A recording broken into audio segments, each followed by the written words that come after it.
What is the biggest weakness on this Wisconsin football team? Who was the unexpected surprise at fall camp? Who's wide receiver 4? All of your questions in a special mailbag episode today on Talkin Badgers.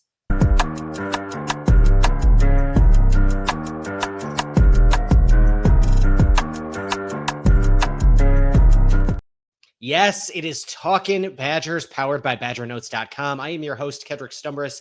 You can follow me on all the various social medias at Kedrick Stumbris and follow the podcast on the website formerly known as Twitter at Talkin Badgers. We are answering your mailbag questions today. Yes, we made the call out for a special mailbag episode after fall camp. I'm going to try to fit these in once a week, maybe every other week as we hit into the football season. But the best way to get your mailbag question answered on this show is by heading over to Bucky's Burrow. Bucky's Burrow, our message board partners. You can join Bucky's Burrow at WHOP, that's WHOP.com/Bucky's, BUCKYS. Burrow, great way for us to talk Badgers, talk with Badger fans. We're always talking the latest, not just Badgers. We're talking Brewers, a little bit of Bucks sometimes. Whatever floats your boat. Head on over to Bucky's Burrow. Get your mailbag question answered right here on this here podcast. We are less than a week away from the kickoff of the Wisconsin Badgers football season. There's college football being played in Ireland in very, very, very short order. But let's dive right into it. We got a jam-packed episode. Goat Rogers 12. Wonder what that name's inspired by. Hard to tell. Hard to tell. Goat Rogers 12 asks in Bucky's Burrow, what is this team's biggest weakness? Wisconsin football's biggest weakness or question mark headed into week one? I think this is two different questions. And by the way, Goat Rogers 12 asked some really good table setting questions as we head into week one of this Wisconsin Badgers football season. So we're going to focus on these quite a bit here as we dive into it. But first, this team's biggest weakness going into week one, I think it's depth on the offensive line. There is some serious questions. You look at the projected starters, in my opinion, from left to right, being Davis Heinzen at left tackle, Joe Brunner at left guard, Jake Renfro at center, Emerson Mandel, and then Riley Mullman at right tackle. It's a solid starting five. I think Davis Heinzen has been a really welcome addition to the line, considering I think how critical we were on this show of how skeptical we were of his ability to play. Thus far, I think he has shown himself to be serviceable throughout 3 weeks of fall camp. And we'll see when the rubber hits the road inside Camp Randall Stadium against the Miami of Ohio Redhawks and then further along. But once you get behind that starting five, I think you hit a lot of questions about where is their experienced depth, and there really isn't a lot of it. Now, of course, that's something of a catch-22 because you're not going to have experienced depth if there was a ton of experience behind these starters. Well, those players would be starters, or they have proven themselves not capable of being starters. So when you go behind them, you see a left tackle reserve in a guy like Leighton Nelson, who came into the program about 18 months ago, as a transfer over from Vanderbilt, a guy that offensive line coach AJ Blazik is pretty familiar with. Played 60 snaps at Vanderbilt, but that's all the experience that he has there behind a spot that you already kind of have questions at left tackle. Now, if Davis Heinzen goes down, does that mean Leighton Nelson steps up? Maybe not. Maybe that means you kick Jake Renfro outside and you have a swing guard that probably looks something like a Colin Cubberly, maybe, or a Kerry Kadenko. One of the two. Right now, you have Kerry Kadenko filling in as that backup center as Jake Renfro has been banged up. It's part of a little tidbit of insight here as I had my binoculars on, my little eyeglasses on, as I was watching the Wisconsin football team's alternative retro uniform reveal this week. Was Jake Renfro sitting up front and no knee brace on. Probably a welcome sign for Badgers fans to see, starting center who's missed 2 full seasons of football, gets banged up in fall camp. Might be getting healthy real quick here, which would be good for a team that needs Kerry Konenko, I think, to fill in as a swing guard in interior reserve instead of being a center reserve. Because once you get behind Kerry Konenko, I think you open up a lot more questions as to what is the quality you have there. Of course, there is Ryan Corey as a freshman who has taken some snaps with the ones at fall camp, and it's been an up and down experience. You have Colin Cumberly, another guy who's a freshman by eligibility, maybe a swing guard for Brunner and Mandel. Maybe he goes in there. Otherwise, maybe it's JP Benchwall, who is experienced. Richard Sr., still playing behind a guy like Emerson Mandel and others who are there.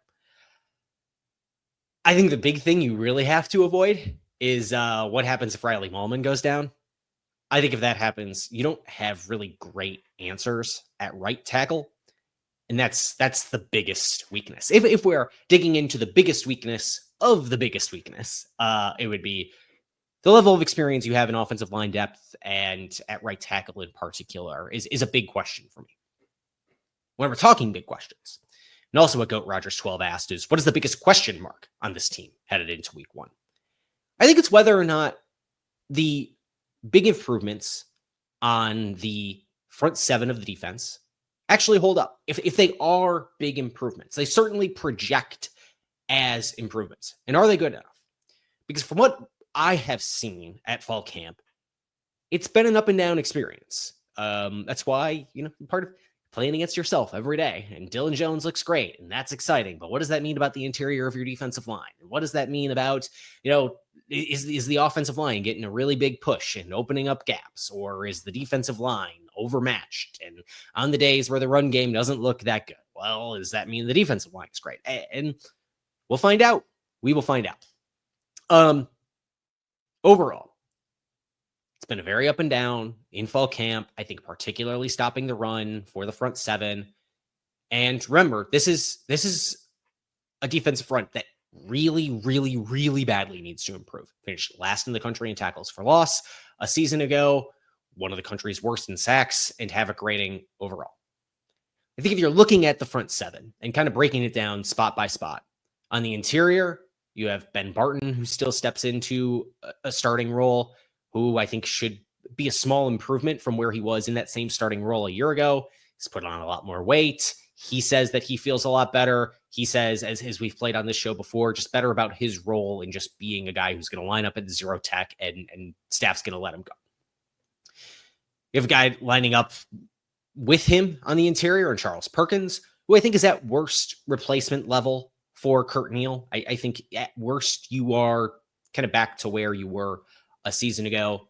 I think that's probably the baseline. And so I think you probably get a little bit of a modest improvement at the interior at the starter level. But where you really improve is from the depth. Guys like Parker Peterson, guys like JVR Suggs. I think they're big improvements there compared to what you had a year. When you kick outside and on the edge,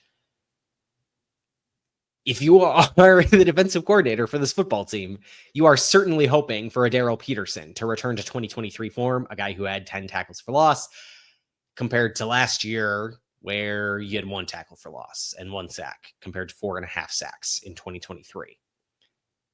If you project for a modest improvement there at worst, okay, then you're looking better. If you're looking at anything in between Darrell Peterson's 2023 and 2024, that's great, because 2023 was very solid. Then you get into the rotation pieces. A guy like Mason Reiger, who, as long as the staff is doing their best to keep him healthy, he doesn't get too banged up. The transfer from Louisville, that's really great, and I think provides some pretty high upside. Other high upside guys there is a potential Nick Clayton, and then whatever Aaron Witt's role is going to be in an edge, outside, inside linebacker kind of hybrid role for him. A guy who certainly he says he is excited about having the kind of IQ and the ability to play where the staff needs him, was what he told me at fall media days. I think overall, when you combine those guys there, I think you are encouraged about the potential for upside replacing a John Pius and a Leon Lowry. Where I think there is a definitive upgrade, right? I think On the edge and on the interior D-line, you are trying to project up. I think where there is a more certain upgrade is probably at inside linebacker. I think Christian Allegro and Tackett Curtis, they're probably, with their sideline to sideline speed, probably a better version and more of what you hoped you were getting out of a guy like Jaheim Thomas from a season ago. And then even if you don't believe that necessarily, even if the starter level is kind of just replacement level, you have to feel really, really, really solid about the depth pieces behind them and the ability for competition to basically bring out, they're going to find 2 inside linebackers who are ready to play in these big games in the Big Ten. Because once you get after Christian Allegro, Tackett Curtis, then we're talking Cooper Catalano, who has been crushing it since spring as a true freshman. Then we're talking Thomas Heiberger, who was supposed to be a big part of what this team wanted to do at inside linebacker a season ago. Then we're talking a guy that we're going to talk about a little bit in a second, too, a Mason Posa, whose stock is just shooting through the roof right now. We're talking a Garrison Soliday, right? Old guy, provides some solid depth. He put together a solid camp, including playing a lot of time, particularly on that last day, that last scrimmage day. He played a lot of time with the ones at inside linebacker on that final day of fall camp. If you're listening to all of this and thinking, oh, Kedrick sounds really, really, really positive, where was this positivity when he was talking with the guys on the podcast on After Dark a few days ago? Well, the reason is a lot of this is projecting up. A lot of this is production we have not seen before. Over the last 2 seasons, this team brought in a lot of transfers. You were projecting them to do really big things, and it didn't work out. There is just not a ton of certainty, right, that this team is going to be better than it was a season ago. I think they probably will be something better, but there's a risk in projecting up there overall. It's still a team that a season ago was 88th in the country in FBS in yards per carry, and 90th in rush yards per game surrendered. It's not great. I don't think I need to tell anybody that. And so when we're saying they're going to be better, they're going to be better, they're going to be better. Okay, let's see it. Let's see it. Year over year, if you want to get into the analytics of it all, right? One of the biggest things that predicts future success in college football is your recent history of success or lack thereof. It's a big metric inside of Bill Connolly's SP Plus projections, right? Along with all the talent numbers and returning production. But the idea of returning production, right? That's the other side of it, where your future success is in part predicated on, well, how successful were you? How successful were the players on your team a season ago? Wisconsin brings back a significant portion of its returning production from a season ago. But the defense did not have a ton of production to return from a season ago. It's a bit of a double-edged sword. So the biggest question mark is absolutely, and this is something we talked about yesterday on the show with Seamus, right? It's these gut check games, as Seamus called them. Seamus Rohrer, my colleague at BadgerNotes.com. When you play against Iowa, that's the gut check game for your front seven. It's when you're going to know, did the team do enough in the portal? Did they get better at the most important positions in college football? That's when we're going to know. In terms of Goat Rogers' other questions, real quick here. Biggest improvement or unexpected surprise from fall camp? I'm going to do a little bit of both here, and I touched on one of them a moment ago. The biggest improvement is absolutely Mason Posa.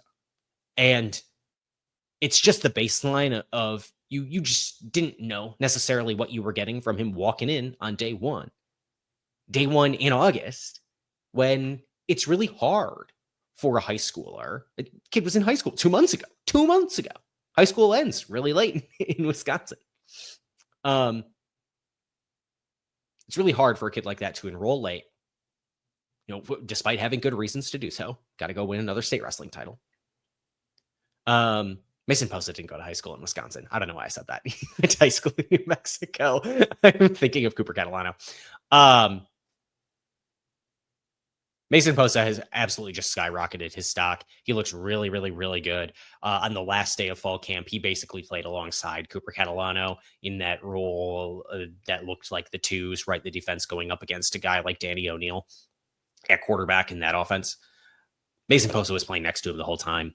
Luke Fickell, after practice, was just gushing about him, just saying, really wish we'd have had him here in the spring, because if he looks this good, this fast already, I mean, who knows? Who knows what you would have gotten out of him? And then the unexpected surprise from fall camp. It's not even so much about fall camp as it's the fact that I saw how successful the running backs were in fall camp. I'm surprised the staff really kept all these guys on the roster. We talk about Katie Akameli and the insane yards per carry clip that he had a season ago. But also Dylan Jones, but also Darian Dupree. Darian Dupree, who is still here in Madison, despite maybe being supplanted by another guy in that recruiting class, even though Darian Dupree looked like the heir apparent, if we're talking 12 months ago. Less than that, 10 months ago. And Gideon Atuka still there. And watch for Gideon Atuka. I think he is going to play a role in this offense. We will see. And I will get into a little bit later in the show, why I think that. Why I think you cannot count out Gideon Atuka on this team. But before we get there, we're going to answer Brady Whalen's question. Brady Whalen, 2026, also from Buckysboro. Join Buckysboro. Put the link in the podcast description. Go click it. Brady asks, I haven't heard anything about Dekel Crowdus this fall. Do you have any thoughts on him? I'm assuming he will be wide receiver 4. I think your assumption is wrong. I believe Dekel Crowdus might be a little bit on the outside looking in of the top 6 in the wide receivers. And one of the guys who did pop up on my radar, and I've seen make plays throughout fall camp, and then I look at him and I don't recognize the jersey number because half the people on the team are new, and also it's a wide receiver wearing number 20. Ugh. Wide receiver wearing number 20? No. Give me something in the 80s, please. Dekel Crowdus. That's him wearing number 20. He popped up and making plays. It's typically with the reserves.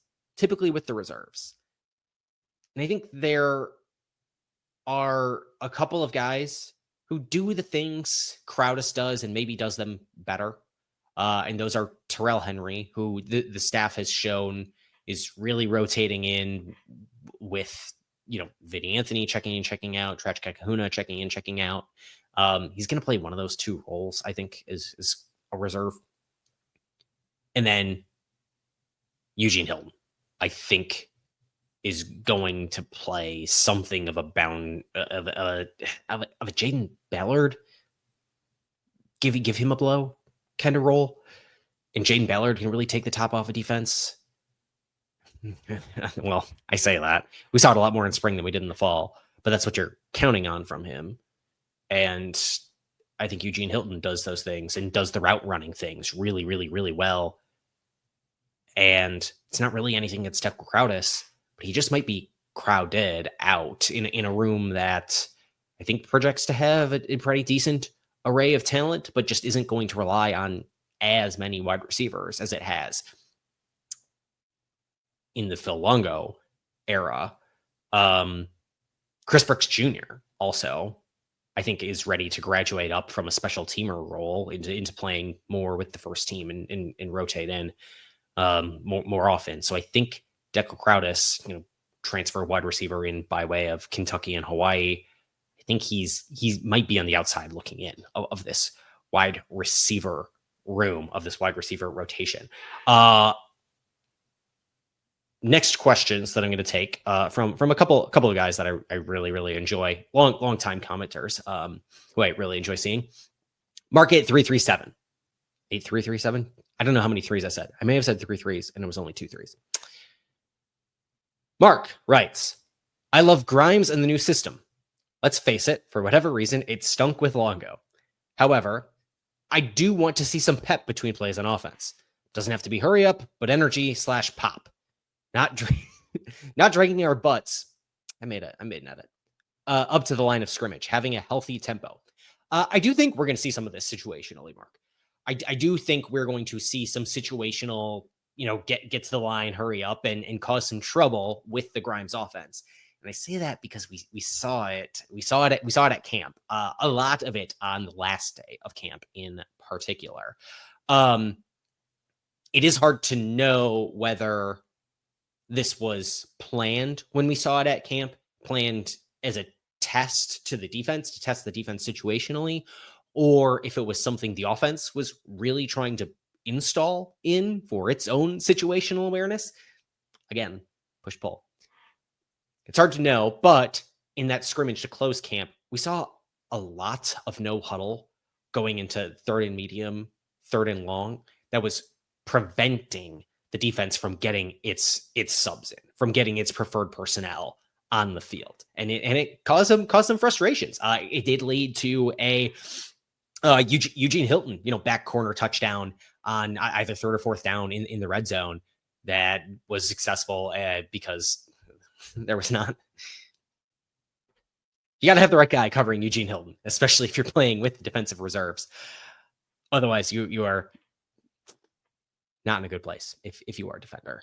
Also, we've talked about this a little bit on the show before, and I want to get into just a little bit of Grimes, his tendencies, and tie that into what we were talking about with Dekel Crowdus here a moment ago.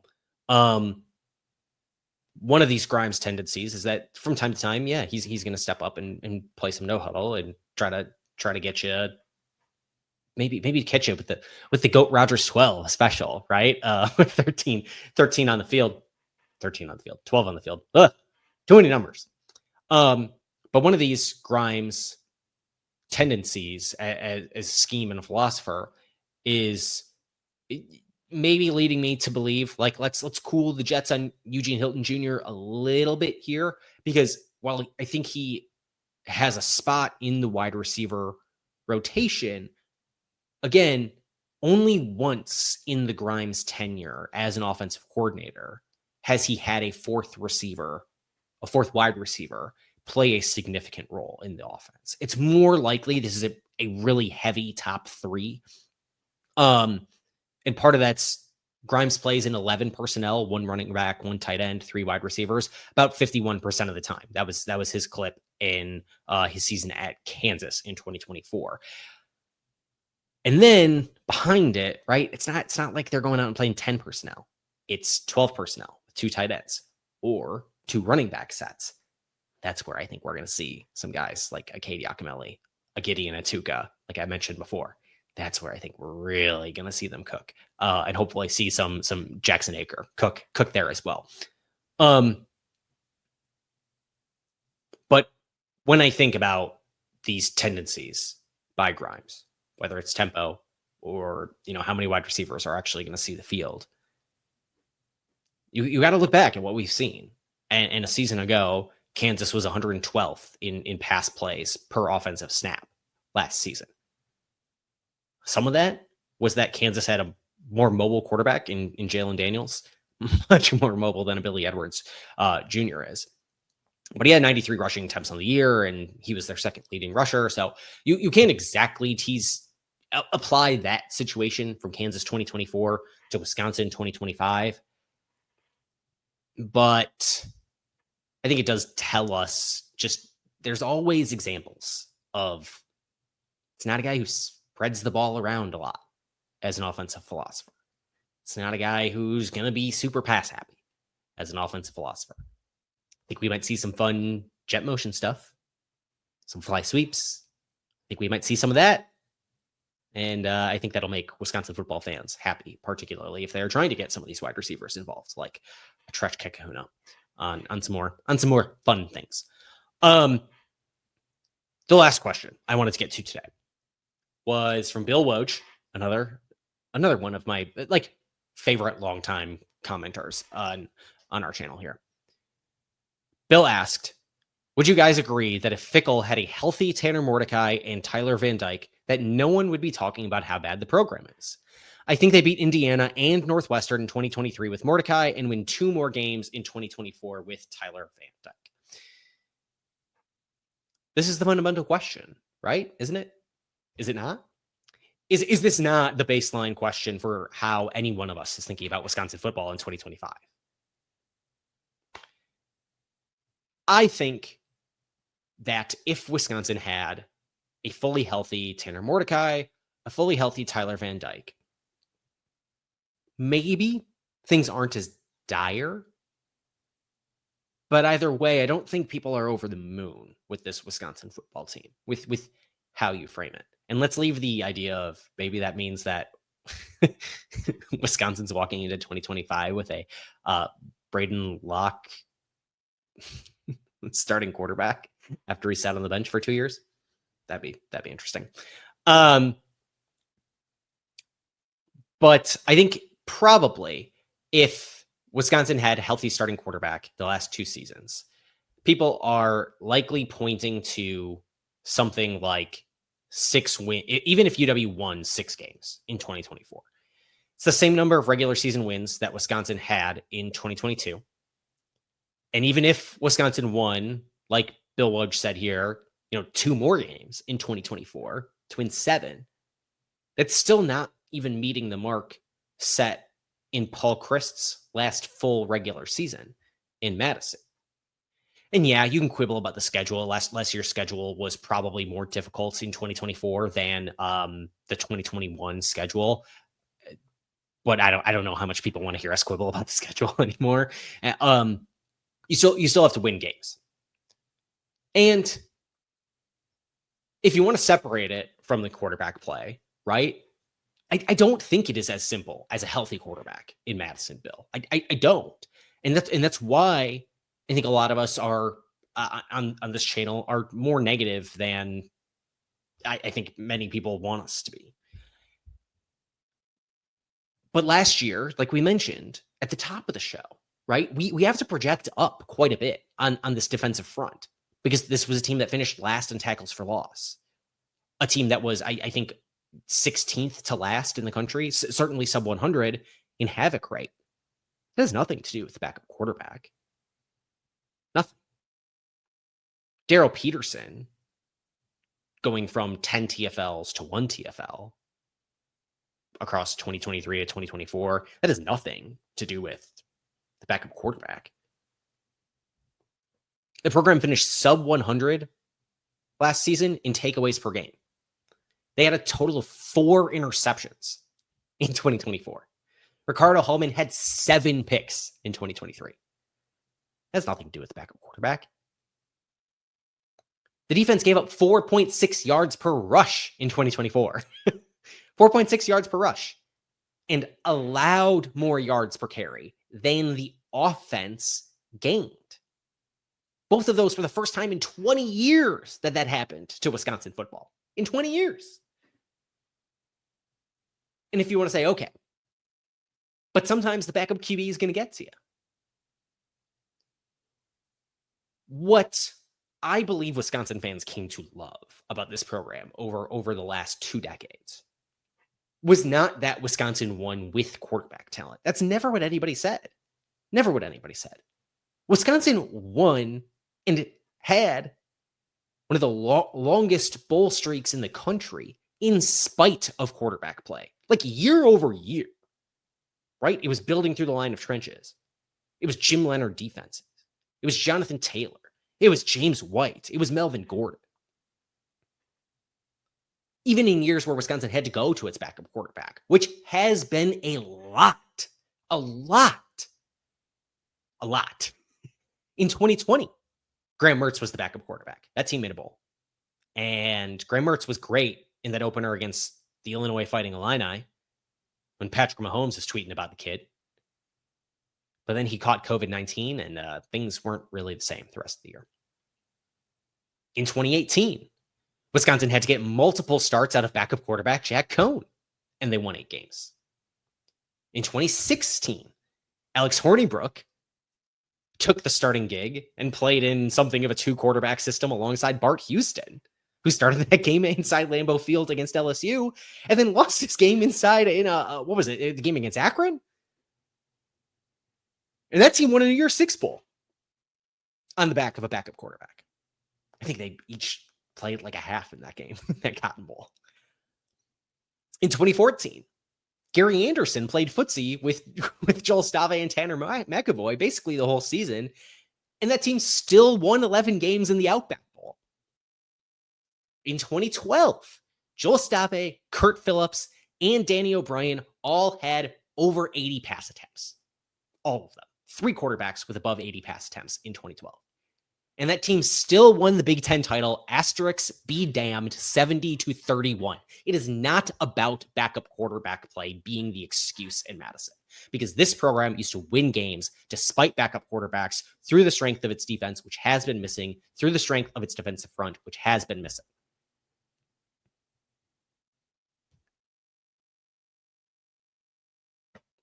I don't think it is as simple as the backup quarterback. I don't. Because until Luke Fickell arrived in Madison, and this isn't me saying put it on Fickell, it's just a demarcator. As I was going to say a line in the sand, but I think that might that one might lead to some angry comments. It's just before 2022, it was a full decade during which Wisconsin had to rely on significant production from its backup quarterback for every other season for a decade. So I do think people would have pretty genuine concerns, even if it were for a healthy Tanner Mordecai, a healthy Tyler Van Dyke. If everything else were the same in a vacuum, there are still reasons to be down on this team, because this team is not playing up to its historical standard on either side of the ball. And it should not matter that this team has been playing with the backup quarterback. Okay, that's going to do it for this mailbag episode of Talkin Badgers. We are going to be back in your feed with another look at our Badgers in the Bigs, wrapping up our Badgers in the Bigs preview series with all of the Wisconsin Badgers in the AFC North / Pittsburgh. And those in the NFC North as well. That's going to be hitting your feed on Sunday. As a little preview into next week, Luke Fickell does his weekly press conference on Monday. Surely we will get something out of that. That should be interesting. Tuesday is going to be player availability that I will be attending. And then I think we're going to try to get an After Dark episode on Tuesday as well. Wednesday, we'll do like a full game preview for Miami. And then Thursday. That's it. We are, what's Sunday, Monday, Tuesday, Wednesday? 4 shows? 4 shows away. 4 shows away from the opener, and we'll try to get into your feed late on a Thursday night, a college football Thursday, as God intended, after Wisconsin plays and beats the Miami of Ohio Redhawks. For all of us at BadgerNotes.com, I have been Kedrick Stumbris. You can follow me and the podcast on all the social medias. Follow the podcast at Talkin Badgers. Follow myself at Kedrick Stumbris. While you are here, join Bucky's Burrow. And get your question answered on this here show. Head to WHOP.com/Bucky's Burrow and join the conversation. Great place. One of the most positive Badger communities on the internet that I certainly am part of and big fan. Would love to have you all there. Until we talk to you all again very soon on Wisconsin.